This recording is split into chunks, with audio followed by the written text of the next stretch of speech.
샬롬. 오늘은 8월 24일 월요일 아침입니다.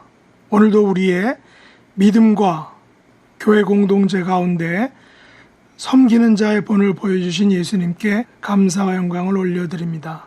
우리 예수님께서는 베드로의 믿음이 떨어지지 않기를 기도하셨다라고 하시며 돌이킨 후에 형제를 굳게 하라 라고 이렇게 말씀하셨습니다. 오늘 본문과 관련된 새 찬송가 343장 시험을 받을 때에 같이 부르겠습니다.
오늘 합심기도 제목은 첫째, 오늘도 가정과 직장과 교회에서 예수님처럼 섬기는 자의 모습을 갖게 해달라고.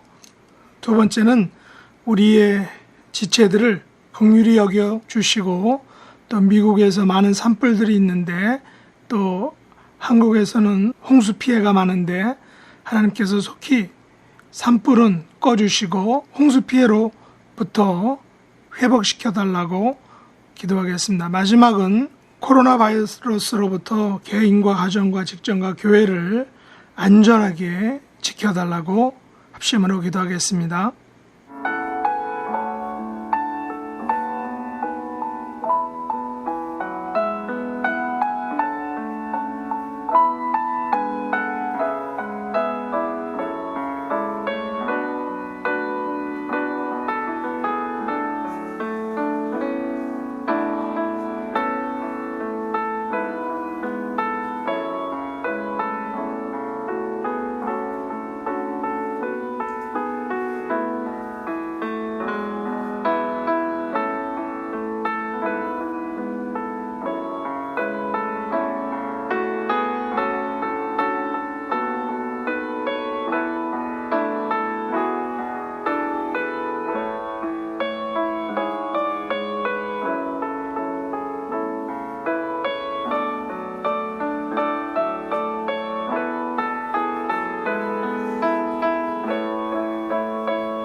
오늘 함께 묵상할 말씀은 누가복음 22장 24절로 38절입니다.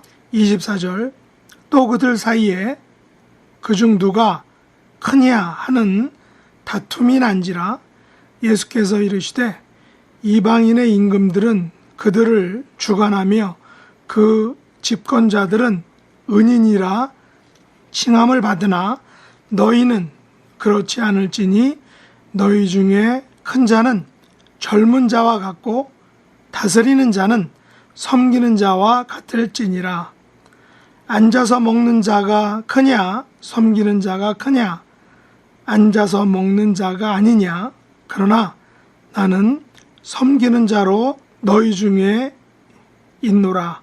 너희는 나의 모든 시험 중에 항상 나와 함께한 자들인즉 내 아버지께서 나라를 내게 맡기신 것 같이 나도 너희에게 맡겨 너희로 내 나라에 있어 내 상에서 먹고 마시며 또 보좌에 앉아 이스라엘 12지파를 다스리게 하려 하노라.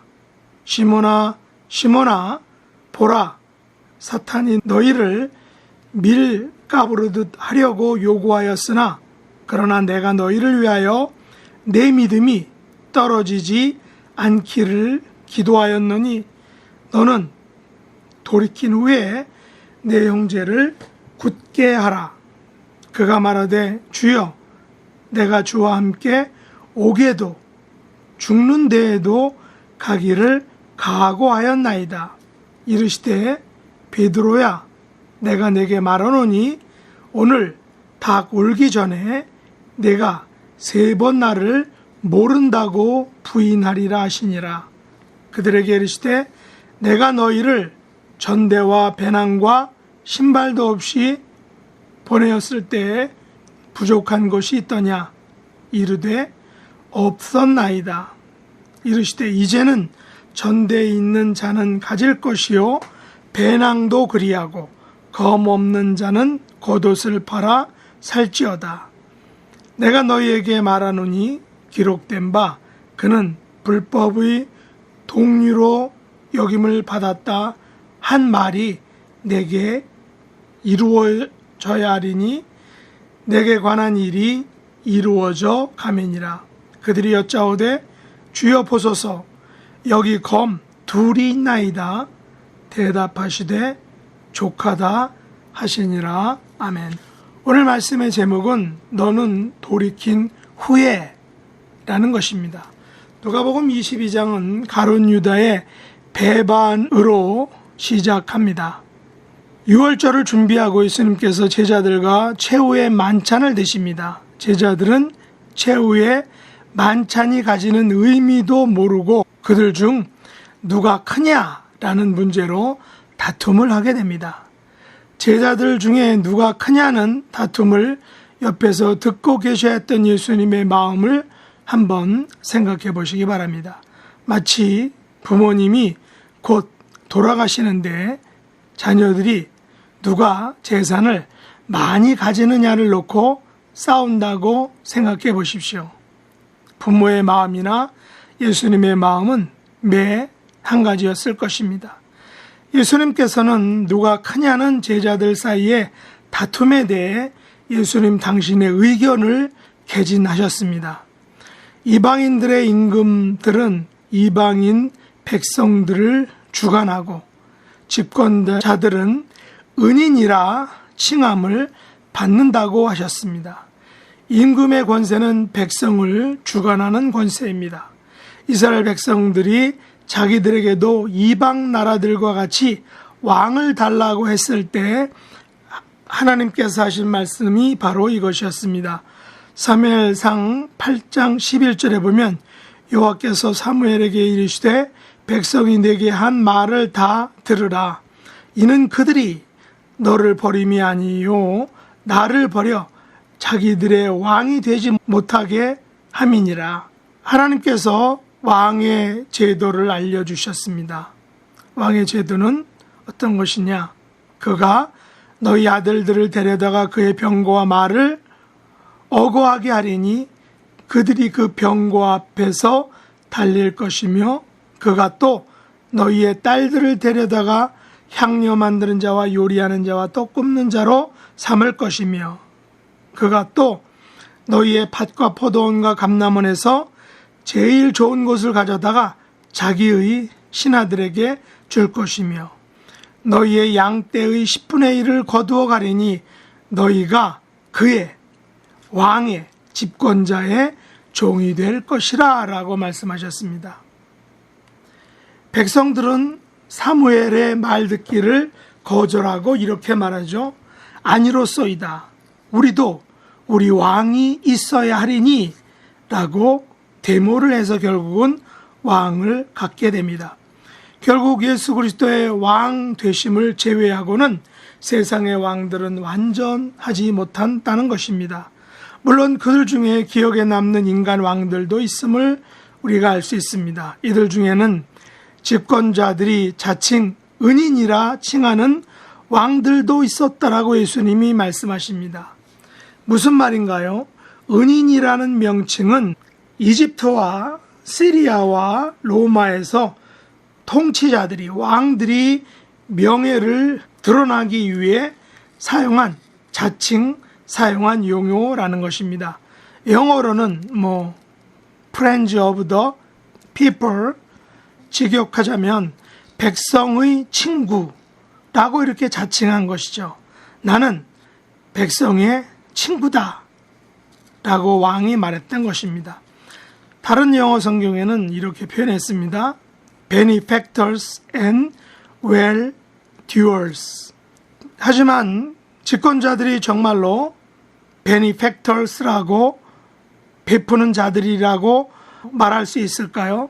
또한 집권자들이 진짜 well-doers, 선행가라고 말할 수 있겠을까요? 하나님께서는 이스라엘 백성들에게 집권자들은, 왕들은 가져가는 자들이며 그들의 종이 될 것이다 라고 이렇게 말씀하셨습니다. 물론 전쟁이 일상인 당시에는 앞장서서 백성을 대신해서 싸울 왕이 필요하다고 억지를 이스라엘 백성들은 부렸습니다.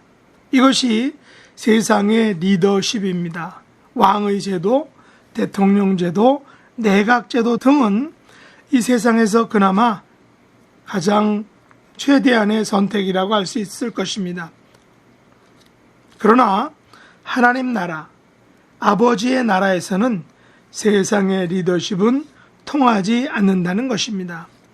교회와 하나님 나라에서는 큰 자는 젊은 자와 같고 다스리는 자는 섬기는 자와 같을 것이라고 예수님이 말씀하셨습니다. 교회와 하나님 나라에서는 큰 자라고 뒷짐만 지고 있는 사람이 아니라는 것입니다. 가장 젊은이들처럼 교회를 위하여 손을 걷어 붙이고 열심히 봉사하는 자들, 이들이 하나님 나라에서 큰 자다라는 것입니다. 다스리는 자는 하나님 나라를 위하여 섬김을 받는 자가 아니라 낮은 자리에서 섬기는 자라는 것입니다. 한국 교회나 미국 교회가 한창 성장하고 부흥할 때 세상에서 높은 자리에 있는 성도 중에 임직자들 중에 햇볕이 내리쬐는 주차장에서 주차 관리를 하는 모습은 어쩌면 섬기는 리더십의 한 가지 모습이라고 할 수 있습니다. 물론 그렇게 봉사해야만 장로 투표에서 표를 많이 받기에 하는 분들도 있었다고 합니다. 예수님께서는 곧 십자가를 지실 때가 가까이 오시는 것을 아시고 하나님 나라의 참다운 리더십을 직접 말씀하셨습니다. 나는 섬기는 자로 너희 중에 있노라. 이것을 영어에서는 이렇게 표현합니다. But not here, for I am your servant. 하나님 나라에서는 이렇지 않다. 왜냐하면 나는 너희의 종이기 때문이다. 예수님께서 저와 여러분의 종으로 섬겨주셨다는 것입니다. 요한복음 13장 4절과 5절, 12절로 17절에 보면 예수님께서 정말로 제자들의 종이 되신 것을 우리가 알고 있습니다. 거기 보면 저녁 잡수시던 자리에서 일어나 겉옷을 벗고 수건을 가져다가 허리에 두르시고 이에 대야에 물을 떠서 제자들의 발을 씻기시고 그 두르신 수건으로 닦기를 시작하여 그들의 발을 씻으신 후에 옷을 입으시고 다시 앉아 그들에게 이르시되 내가 너희에게 행한 것을 너희가 아느냐? 너희가 나를 선생이라 또는 주라 하니 너희 말이 옳도다. 내가 그러하다. 내가 주와 또는 선생이 되어 너희 발을 씻었으니 너희도 서로 발을 씻어 주는 것이 옳으니라. 내가 너희에게 행한 것 같이 너희도 행하게 하려 하여 본을 보였노라. 내가 진실로 너희에게 이르노니 종이 주인보다 크지 못하고 보냄을 받는 자가 보낸 자보다 크지 못하나니 너희가 이것을 알고 행하면 복이 있으리라. 이것이 예수님께서 말씀하신 종의 리더십, 서번트 리더십입니다. 부끄러운 것은 하나님의 교회들이, 하나님의 종들이 종의 리더십을 잘못 이해해서 종님의 리더십으로 오용했다는 것입니다. 종은 글자 그대로 종입니다. 머슴입니다. 종님, 머슴님이 결코 아닌 것입니다. 그러나 하나님 나라에서는 그 종에게 주어지는 축복이 매우 놀랍다는 것입니다. 왜냐하면 오늘 본문 28절로 30절에서 보면 어떤 권세가 주어지는지를 예수님이 말씀하셨습니다. 28절로 30절 다시 한번 읽어보겠습니다. 너희는 나의 모든 시험 중에 항상 나와 함께한 자들인즉 내 아버지께서 나라를 내게 맡기신 것 같이 나도 너희에게 맡겨 너희로 내 나라에 있어 내 상에서 먹고 마시며 또는 보좌에 앉아 이스라엘 12지파를 다스리게 하려 하노라. 비록 제자들은 종이지만 예수님의 모든 시험 중에 항상 예수님과 함께한 자들이었습니다. 예수님의 12제자, 일명 12사도의 반열에 들려면 이 조항이 구비되어야 합니다. 예수님의 모든 시험 중에 항상 예수님과 함께한 자여야만 한다는 것입니다. 제자들은 예수님께서 시험 당하실 때 함께 했습니다. 제자들은 예수님께서 어려움을 당하실 때 함께 있었습니다. 제자들은 예수님께서 거절당하실 때 함께 있었습니다. 이렇게 예수님과 함께한 자들만이 예수님께서 그들에게 하나님 나라를 맡기시겠다고 하셨습니다. 이런 자들만이 하나님 나라에 있게 될 것입니다. 이런 자들만이 예수님의 상에서 먹고 마시게 될 것입니다. 이런 자들만이 하늘 보좌에 앉아 이스라엘 12지파를 다스리게 될 것입니다. 이런 권세와 영광을 하나님 나라에서 가지려면 이 세상에서 예수님처럼 종이 되어야 한다는 것입니다. 종님이 아닌, 머슴님이 아닌 실제로 I'm your servant가 되어야 한다는 것입니다. 두 번째 부분에서 예수님께서 시몬 베드로에게 말씀하십니다. 제가 너무 놀란 사실은 31절에서 예수님께서 시몬 베드로에게 하신 말씀입니다. 예수님에 의하면 사단이 너희를 밀가부르듯 하려고 요구했다라는 것입니다. 사단이 예수님께 제자들을 밀가부르듯 하게 해달라고 사단이 예수님께 데모했다는 것입니다.